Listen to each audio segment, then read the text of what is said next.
দাদারা এবং ভালো ভালো রেজাল্ট করেছে যে বাচ্চাগুলো এবং শিক্ষক মহাশয় এবং আমাদের আশাকর্মীরা এবং অঙ্গনারী কর্মীরা সবাইকে অভিনন্দন জানিয়ে আমি দু একটি কথা বলছি।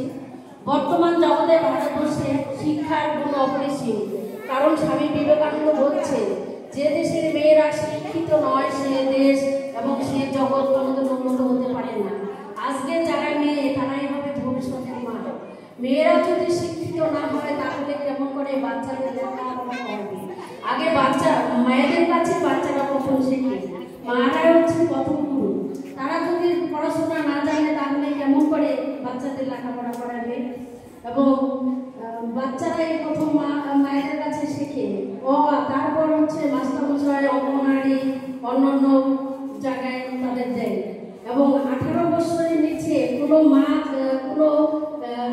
মেয়েও যেন বিয়ে না হয়। প্রত্যেকটা মায়ের কাছে আমার অনুরোধ, 18 বছরের নিচে যেন কোনো মা বিয়ে না করে, কোনো বাচ্চা যেন বিয়ে না দেয়।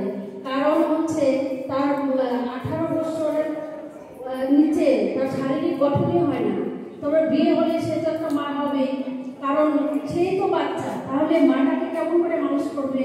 সেই জন্য সবার কাছে আমার অনুরোধ, কোনো মেয়েই যেন 18 বছরের নিচে বিয়ে না হয় এবং প্রত্যেকটা মেয়ের উপর যেন অবহেলা না করে, কারণ মেয়েরাই সবচেয়ে বড় গুরু, কারণ ওরা হবে একদিন মা। তাই আমার সবার কাছে অনুরোধ, সবাই যেন বাচ্চা মেয়েদের ওপর গুরুত্ব দেয়, তারা যেন ভালো করে পড়াশোনা করে শিক্ষিত হয়, তবেই কিন্তু সমাজ উন্নতি হবে। এটা আশা রেখে আমি আমার সংক্ষিপ্ত আলোচনা শেষ করছি।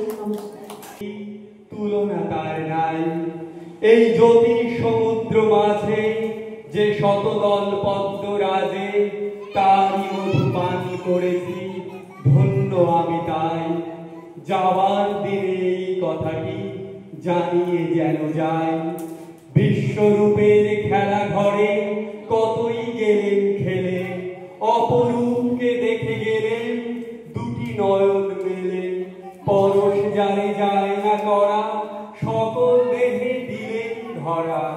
এইখানে শেষ করেন যদি, শেষ করে দিন তাই। যাবার দিনে এই কথাটি জানিয়ে যেন যায়। নমস্কার। অসাধারণ যেমনি সঞ্চালন তেমনি তার কবিত্ব রস, এবং অবশ্যই তিনি একজন বাংলা শিক্ষক, শালবনী হাই স্কুল। মায়েদের কাছে অনুরোধ করছি আপনারা কেউ যাবেন না, আর 10 মিনিটেরও লাগবে না, তার মধ্যে আমরা অনুষ্ঠান শেষ করবো। এরপরে আমরা তুষার দেবনাথ মহাশয়ের বাড়ি যাব। তার যে সম্বর্ধনা সে আসতে পারছিল না, আমরা তার বাড়িতে গিয়েই আমরা সবাই মিলে, এখানে যারা কৃতি সন্তান এবং কৃতি সন্তানের মা বাবা গার্জেন রয়েছেন সবাইকে অনুরোধ করব আমরা যেন সবাই মিলে তুষারের বাড়িতে যাই। তার আগে আমি